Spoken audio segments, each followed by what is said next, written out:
Hello everybody, and welcome back to another woodland camp and craft video. Kev here again, behind the camera with Lily.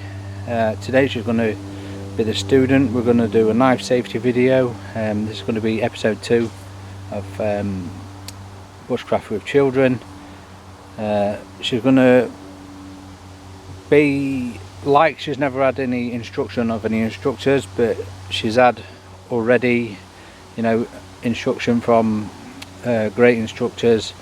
I can name drop Ian Nairn, Jason Inglemells, David McRae, so she's pretty clued up what she's doing, but she's going to do it today as like she's never had one. But here we go. So Lily, we're going to pretend that you've never had any instruction whatsoever. Okay. We have a knife on the floor. We have a branch, and we're going to just strip the branch, you know, just to learn a few knife skills, handling skills, and you know, spatial awareness. So right, I want you to right-handed, yes. Okay, you pick the knife up in its sheath, please. That's it. Sheath is in your left hand. Knife wants to be in your right hand because you're right-handed, yeah. Okay, and then yeah, gently just pull the knife out of the sheath. That's pretty hard. I can push with my foot. Okay. Yeah. Oh, this is hard. This plastic casing hurts. Okay, just pass it here. Yeah. I'll just loosen it up. Okay. So Sit back down. That's it. okay. Left hand, right hand. At no point does any part of your fingers want to be in front of the blade. So just Okay, so separate. like this. Yes. Okay. Okay. Here's the knife. Okay. Put the sheath down on the floor. So here we've got a knife. Here we've got a knife. This is Daddy's new one. Yep. Okay. Okay. Hold the knife in a forehand grip, which is your normal. Yep. Like this. Yep. Grab your peg or your stick in the left hand. Okay. So have you noticed that Lily straight away she's put her elbows on her knees? That's the way she's been taught. She's got every single part of her body behind the sharp edge. Okay, so start stripping, mate. Okay.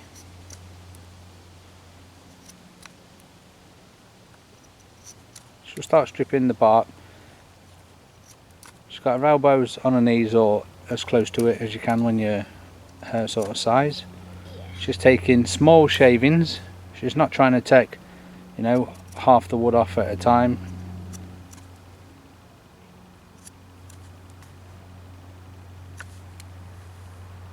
Okay, a few rolls, Lily. If Daddy says stop, you must Stop. yes, immediately. Yeah. Because I could be doing it wrong. Yeah. What about a spatial awareness? What about if anything's around you? Basically, you need at least to here in front of you, and then if you can touch someone or something, Yeah. then they're inside your danger zone. Yes, they're in your But danger zone. if they're like, let's just say at that tree over there, it's not that far away, just over there. As long as you can't touch anyone, you won't hurt anyone. Yep, so if your arm's fully extended and you can't touch anyone, that's it, you're safe to continue. What about if someone walked into your danger zone? If someone, let's just say, walks past here, I have to stop immediately because I could hurt them. Yep. And what's your eyes doing? Always on the blade. Your eyes are always on the blade. And every single part of your body is behind the cutting edge. And if every single part of your body is behind the cutting edge, you can never get caught in this forehand grip. What about if Daddy did say stop? What do you do with your knife when it's not in use? You put your stick down, you lift your sheet up, and Sheath, yeah. you just put your knife on the bit right here. Yeah. And then just slide it in very carefully. Fast or slow? Slow. Okay. Like this. Lovely. And when we're taking it back out, what do? You always keep a ride on the blade, eyes on the blade, and just pull it out safely Okay. and carefully. Lovely.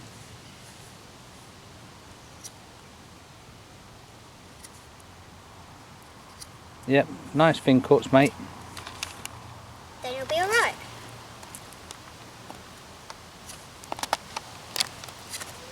An easy, safe thing to do when you want to carve your stick.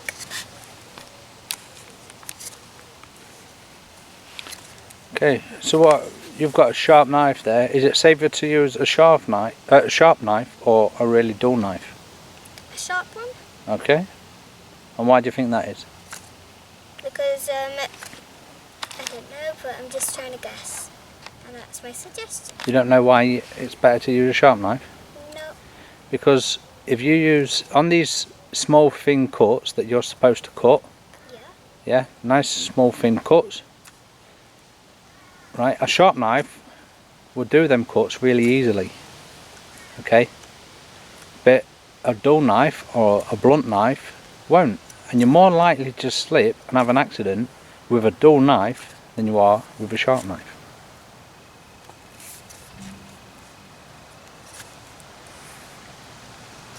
Yep, elbows on knees. Anything else?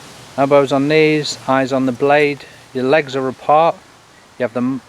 I think it's probably one of the biggest arteries you have is in your leg. So the last thing. If you basically cut here, the cut would probably go from me to you, basically. The cut or the blood? The blood. The blood will come. Yeah, the blood will probably get 10 feet, 15 feet away. Yeah. That's because you go through an artery. Which is the last thing we want to do. Yes. Just cut myself. Yep. And if you do get stuck on a big, basically this, because you've cut too much, Yep. you can just do it in front of it and then shave it, because then it makes it easier. Yep. So you won't have to cut as much. Okay. So the position you're in, and you've got your elbows on your knees or on your legs, you're in a nice gap, you're cutting away from yourself.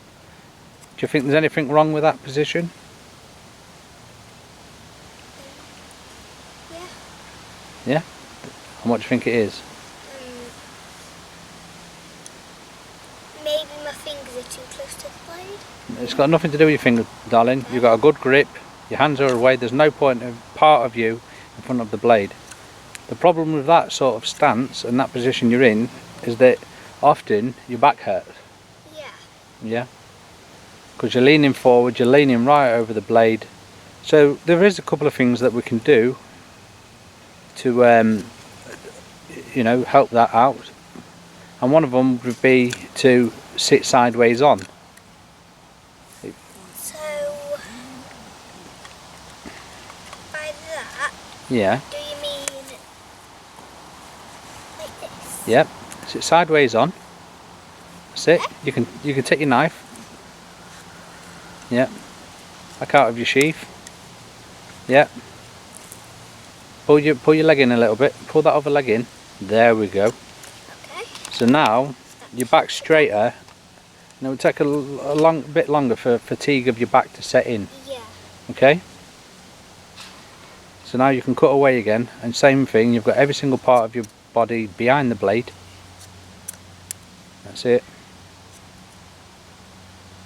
So you can cut away. And I'm just doing this stick for a demonstration of how to carve one. I'm not making anything special like a tent peg. No, you're not making anything. I'm just carving a stick. Okay, so from that sideways position, okay, if you remember when we was back at Woodland Ways, Yeah? what else did they do when the kids started getting tired? Can you remember? No. What about if you sit behind the log sideways on? So if I put my knife back in my bowl. Yep, knife away, in till it clicks, that's it. So, like this. No, knees on the floor, I think you was. Okay. So if I just put my mat here. You can put your mat behind and then it will comfort your knees, won't it? That's it. And then do it over the Yep, do it over the log. yep. But I think you was a bit more sideways on as well. So That's it. And then the stick. That's it.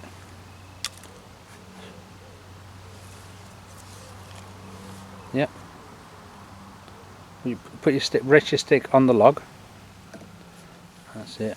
I think that was more like it. You could do that. Yeah. Whoa.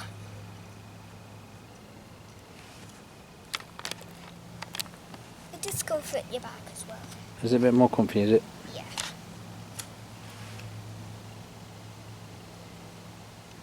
Okay. And what about the notches, like these bits? The notches, you'd possibly leave them on. Okay. If you was going to carve a tent peg, for example, you wouldn't need to strip all the bark. You just need to strip it at the top and at the point. You know. So But- you basically need to do this until it's spiky. Yeah. Most people would probably use an axe though. It would just take 2 or 3 cuts. And once you're a bit more established with your knife, and you're a bit more controlled and a bit more fluently using it, you know, we'll get into power cuts. You know, there's a few more cuts that you can create or generate more power, and you know that's the sort of knots that most times that the parents would handle to set the notches out.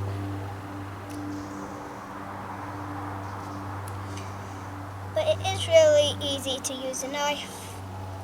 It's really easy. A lot